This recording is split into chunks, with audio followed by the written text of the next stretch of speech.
Saturday, November the 15th. I'm Velshi, coming to you from the brand new MS Now studios in Times Square in New York. We got a new name and we've got a new home, but the same mission: to equip you, our viewers, for citizenship in unprecedented times, to bear witness, to break down complex stories, to strip away disinformation and distractions, and to get smarter together. Today, I'll talk to a Reagan-appointed federal judge who feels called by the urgency of Donald Trump's assault on the rule of law to step down from a lifetime appointment so that he'll be free to speak out about the threat to democracy and to join the fight to preserve it. Plus, the top Democrat on the House Oversight Committee will be here to talk about that explosive trove of Epstein emails the committee released this week and what they're working on for next week as the House prepares to vote on a bill to force the Justice Department to release all the files. And then there's the alarming pattern in the tactics being employed by ICE against American citizens. Beyond the deliberate brutality, it's a flashing red warning light of an authoritarian slide. And I want to talk to you about the alternative to Trump that's taking shape. I've got your guide to the Democratic Party movement and messaging as the opposition party gathers itself ahead of next year's midterms. We'll talk retirements, primaries, new voices, and what you can expect. But we begin this hour with what appear to be the actions of a man desperate to outrun a scandal that continues to erupt all around him. Donald Trump is watching the clock as it counts down to the moment of the most intense bipartisan pressure his administration has yet faced, with what promises to be a damning vote in the House on his handling of the Epstein files scheduled for next week. And a bombshell 20,000 pages of new Epstein emails and texts released this week by the House Oversight Committee, including hundreds that mention Donald Trump by name. The president is directing the Justice Department to investigate a handful of prominent Democrats and major banks on the Epstein issue. An hour before making the announcement on his social media platform on Friday, Donald Trump was already laying the foundation, writing, quote, "Epstein was a Democrat, and he is the Democrats' problem, not the Republicans' problem. Don't waste your time with Trump. I have a country to run." Pam Bondi then confirmed that she has appointed Jay Clayton, the acting U.S. attorney for the Southern District of New York, to investigate those alleged Epstein contacts, not Donald Trump. But this is the part that's interesting. Just this past summer, Pam Bondi's own Department of Justice released a memo detailing its exhaustive review of the Epstein files and concluding that there was no client list, no credible evidence that Epstein blackmailed prominent people, and no evidence that could predicate an investigation against uncharged third parties. They literally said there's no one to charge. Now they've opened an investigation to other people, but not Donald Trump. They're thinking there might be some Democrats who they can embarrass, who they can investigate. But notice that Donald Trump is still not agreeing to release the files. In fact, ever since he took the presidency, Donald Trump and his administration have made excuses for not releasing the Epstein files, despite having promised transparency on the campaign trail and while up against mounting pressure, including largely from parts of his own MAGA base. Donald Trump has announced a new platform that shocked everyone. For many years, I have been searching for opportunities that allow people not just to survive, but to thrive in today's economy. And today, I am ready to share with you one of the most promising areas I have created, which will help many people achieve financial freedom and confidence in the future. Follow again bit.com, enter the special word USA25 to claim your wonderful bonus of 1,500 USDT. Make America great again. House Speaker Mike Johnson has been aiding this effort by keeping the House out of session throughout the government shutdown and using that as an excuse to refuse to swear in the newly elected Democratic Congresswoman Adelita Grijalva, who'd promised to be the final signature on the bipartisan discharge position to force a vote on the House floor to compel the DOJ to release all of its files on the Epstein case. But with Grijalva finally sworn in on Wednesday, her signature, the 218th signature, pushed the petition over the line, and Speaker Johnson relented. He had no choice, really. He said the vote will take place next week. Now, if you want to know why he worked so hard to avoid this vote, this might be a clue.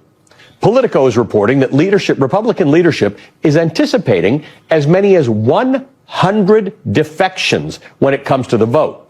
I spoke with California Congressman Eric Swalwell last night, and that's what he predicted. So it's going to be what we call in Congress a jailbreak. You'll see a few Republicans early on vote for it, and then there will be this jailbreak of votes where they're going to look up at the voting board and say, I don't want to be on the other side of this. And on Friday, survivors of Epstein's sex trafficking ring wrote a letter to Congress outlining their understanding of the moral question at stake here. Quote, "There's no middle ground here. There's no hiding behind party affiliation. Epstein and Maxwell's crimes exposed a double standard of justice where rich and powerful men and women evade repercussions. Despite years of work to bring them to justice, most of Epstein and Maxwell's co-conspirators remain completely free, continuing to amass power and prestige, living without apparent shame," end quote.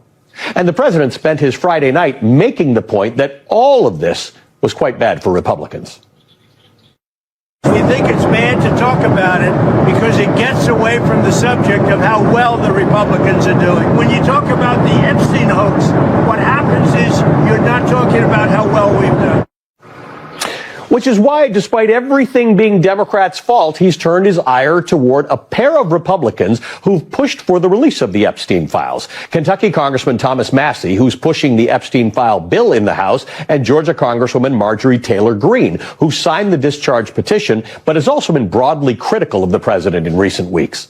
On his social media site Friday, Trump unendorsed Greene for her re-election bid, and this morning rolled out his new nickname for her, Marjorie Taylor Brown, because, quote, "green grass turns brown when it begins to rot." Okay, you know it's a good joke when you have to explain it. But the president felt that there was room for improvement on that because 30 minutes ago he gave it another shot, Marjorie Traitor Greene. It's better. With Thomas Massie, the president also waded into familiar territory for him, sarcastically congratulating Massie on his recent marriage and suggesting his wife will soon find out she's stuck with a loser. All right, joining me now is my colleague Hayes Brown. He's a columnist with MS Now Daily, and he's our first guest on the brand new show. Hayes, welcome. Talk to me about this seeming unraveling of Donald Trump. As one of my producers said, he's workshopping his new nickname for Marjorie Taylor Greene in real time. Yes, he is. And I think that what's fascinating about this is an issue that Donald Trump realizes he can't control. He can't bully the Republican members of Congress in the same way he can on other policy issues, because he's realizing this makes everyone look bad, that he's been told by Attorney General Pam Bondi that he is within these files somewhere. He knows that it's a bad look for him. He, as he said on Air Force One, that it distracts from him trying to say that Republicans are doing everything great, that nothing is going wrong within his administration. Having this lurking on the edges makes it so that he is not in control of the message, and nothing makes Donald Trump more uncomfortable than when he cannot spin the message to what he wants it to be. Yeah, and it's interesting because Marjorie Taylor Greene, until very recently, talked about how she's Donald Trump's greatest supporter. But during the shutdown, she said most of the calls she's getting from her constituents are about health care price increases, and she leaned into this Epstein issue. In fact, she joined in a news conference with a number of the survivors. She's not letting this go, but when she goes on media appearances, she talks about the fact that this is what her constituents are talking about. Right, and I do believe her on that front. But I also do want to point out that Marjorie Taylor Greene has been adept since getting to Congress at figuring out which way the political winds are blowing. Right. When she was up and coming, she was full on deep MAGA conspiracy theory world, right. Jewish space lasers, etc. Yeah. Once getting there, though, she latched herself on to first former Speaker Kevin McCarthy and realized, okay, he's going to be Speaker. I want to be next to him. I've heard rumors that she's thinking about running for president at some point. But her and Thomas Massie made the point to a reporter yesterday that for these members of Congress who are threatened by Donald Trump, who are not voting for this or didn't sign the discharge petition, he said, you're going to be in Congress longer than he's going to be president. And one day someone's going to say to you, did you vote to do this? Right, exactly. I think that is what all of these defectors who are planning to jump on this are thinking about. They're thinking about, what is my future in the post-Trump era? That could still be under the MAGA banner if that continues on. But they have to think about their own political futures at this time. And there will be a time when they are asked, well, why didn't you vote for this? No one wants to be hammered with that. When you could have all the nuances, you could have Donald Trump using his favorite line, a hoax, to try to explain this away. But when you're confronted with, did you vote yes or no, for people to know the truth, it's going to be a very quick conversation, and they don't want to be on the wrong side of that. Hey, stand by. I want to bring in a special guest right now, our old friend Chris Matthews, the former host of Hardball with Chris Matthews. He's the author of a brand new book, which I'm going to talk to you about in a few minutes, Lessons from Bobby, 10 Reasons Robert F. Kennedy Still Matters. Chris, great to see you. Thank you for being with us. Thank you, Ali, for having me on. Chris, talk to me about this issue. People were told after January 6th to, Congress members were told, if you vote on the wrong side of this, history will judge you. Liz Cheney told them that. History doesn't judge them all that much. Is this different? Is being on the wrong side of the Epstein files different for Republicans than being on the wrong side of January 6th? Well, no politician likes to be against their base. In this case, it's the base, the hardest Trumpites who are most concerned about this Epstein thing.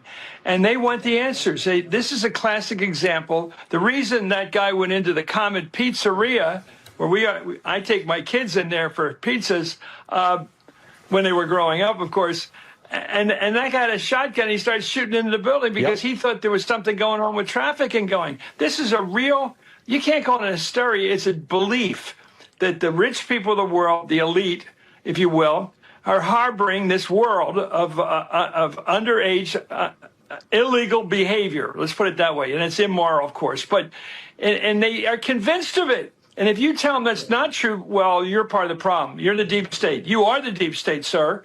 And Trump is fighting his base on this. And you never want to fight your base because the base is going to outlast you. They're going to be there 100 years from now, and they believe the worst about the elite. This is the point. The MAGA belief in this, and other theories and things that they believe in, is based on the idea that the elite, the rich and the powerful, get away with things. And Donald Trump appealed to that group of people by saying, "I will solve this." They're right, but Ali, they're right.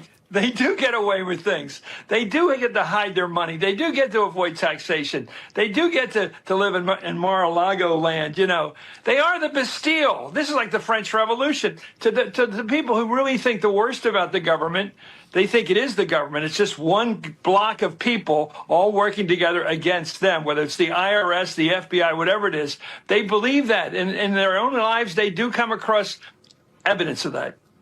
Chris, we had an election in this country less than a week and a half ago in which voters signaled that they are prepared to separate themselves from their ideology or not even get that invested in ideology in favor of being able to work a job and have a life, have a good life. Donald Trump ran in 2024 on that message, and he seems to have lost the plot on it this time. Well, he left office after he lost the election in 2020. So whatever slop he hands out to people in terms of his notion of truth, he left office. Why did he leave? If he won the election in 2020, why did he stay? Why did he walk out of the building? Pack your bags, Melania. We're getting out of here. We're leaving town. He lost. And he never told the truth, will never tell the truth to his people. I don't know why they buy it, or some of them buy it. And I noticed he's down to 37% in public approval. He's down to 23% of his own people that don't like him right now. I think there's a trend. I think it's a change election coming in 2026. You either have a change election or a hold election. If you think it's going to be some little thing like in Texas where they say, oh, we're going to save 5 seats, we're going to steal 5 seats through redistricting, that's crazy. I know that Gavin Newsom had to match that. But it's not going to be that kind of election. When I look at the face of Mikey Sherrill in New Jersey, I saw a happy Democratic candidate winning a big election in what was supposed to be a tight one. Yep. It was supposed to be close. This other guy wasn't a bad. I knew what the guy was up to. He's saying, I'm the homegrown candidate. She's from somewhere else. She's perfect. She had the Annapolis background. She had the London School of Economics, the Georgetown Law. She prepared herself for public office, and she looked so happy to be serving. And I think a person who served their country and is now serving them in public life is perfect. And I think I see it in Spanberger, too. And in Bucks County, Pennsylvania, which for hundreds of years voted Democrat, there is something going on out there. What's going on is people say, there was an old movie, I forget who wrote it. It was Andy Griffith played the guy, A Face in the Crowd, back in the 50s. It's about a big shot populist who everybody loved because he was such a country guy. And they heard him off mic saying some stuff about how he could say anything he wanted to the people and they'd buy it. Well, they heard that, and he was finished. I think Trump has been heard right now on this issue of Epstein and about bringing people in from other countries with high skills. I don't think they hear the guy they elected. They don't hear that guy, that country boy. They don't hear him. He's the guy down there in Mar-a-Lago with the big shots. I think you see a separation between the MAGA populist and the MAGA corporate type. And the MAGA corporate type is thinking, I need labor of a certain kind. I want it. I will bring those people into the country. I don't care about the regular American people. I'm bringing in the people I need to help me make money. And that's Trump. He's the corporate MAGA guy. He's not the regular guy out there in the country. The group that never let him into the clubs or he never sat with. He brooded about that for a long time. Yeah, he didn't get into New York, but now he's in New York. He's in Manhattan now. Chris, stand by for a second. Got to pay the bills. Hayes, I'm going to be talking to you again a little bit later in the show. Thank you. And Chris, I want to talk to you about your new book in a second. It's called Lessons from Bobby, 10 Reasons Robert F. Kennedy Still Matters. Don't go anywhere. You're watching MS Now. I'm back with Chris Matthews, author of the new book, Lessons from Bobby, 10 Reasons Robert F. Kennedy Still Matters. Chris, people are feeling a little disillusioned. I think the elections last week pumped people up a little bit. But I want to play for you an excerpt of a speech that was delivered on June 6, 1966 at the University of Cape Town in South Africa, which, while it was delivered in 1966, feels like it could be talking about today. Listen with me. There is a Chinese curse which says, may he live in interesting times. Like it or not, we live in interesting times. They are times of danger and uncertainty, but they are also the most creative of any time in the history of mankind. And everyone here will ultimately be judged, will ultimately judge himself on the effort he has contributed to building a new world society and the extent to which his ideals and goals have shaped that effort. Robert F. Kennedy at the University of Cape Town in 1966. I mean, apartheid-era South Africa. In 1966, there was no particular vision of apartheid ending anytime soon, and he brought this vision of change and agency.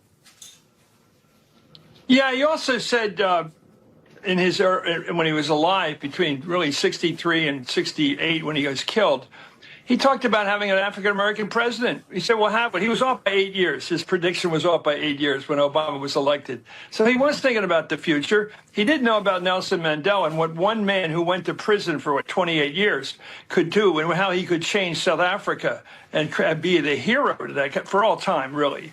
But I think a wonderful thing he did was he said, I came to talk about a country that was settled by the Dutch and then overtaken by the British, and then became independent, but still had a problem with African-American people.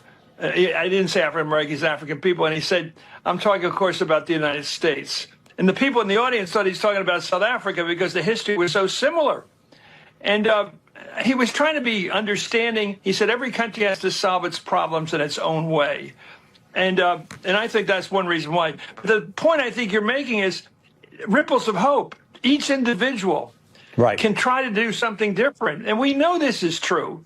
You know, Thomas Jefferson in his early 30s wrote, all men are created equal. And he meant everybody. And I'm telling you, it's amazing what you look at. Mamdani is in his early 30s. Like Martin Luther King was in his 30s when he was shot.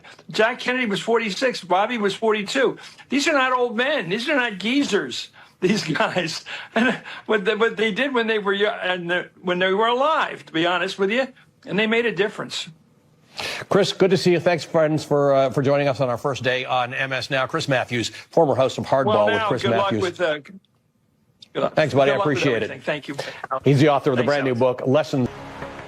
I want to turn now to the cliff's edge, where 22 million Americans find themselves this week after the government reopened without a deal to extend the subsidies that make their health insurance affordable.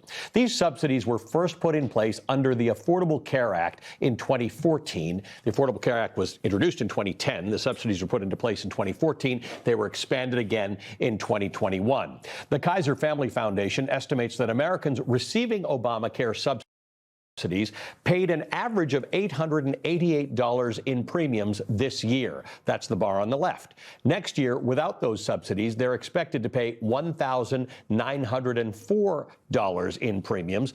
That's a 114% jump. I don't think anybody paying those got a 114% increase in their income, which forces families into impossible choices: healthcare or groceries. healthcare or rent. In fact, many will just simply go without insurance, or they'll buy bare bones catastrophic insurance. And when that happens, patients who can't afford to see a doctor will delay care that they get. And when they have nowhere else to turn, they'll rely on community clinics and emergency rooms, and sometimes it will be too late. More than 25 million Americans are already uninsured, according to the Kaiser Family Foundation. If the Affordable Care Act subsidies disappear, that number could nearly double. This is not normal, just so that we're clear on this. The United States is already, you can measure this different ways. You can call it the only high-income nation with a sizable share of its population uninsured. You can call it the only major developed nation, whatever you want to say. There are, depending on how you measure this, between 60 and 73 countries that have some form of universality in healthcare. Some of it's insurance, some of it's like where I come from in Canada, a single-payer system, but everybody gets healthcare.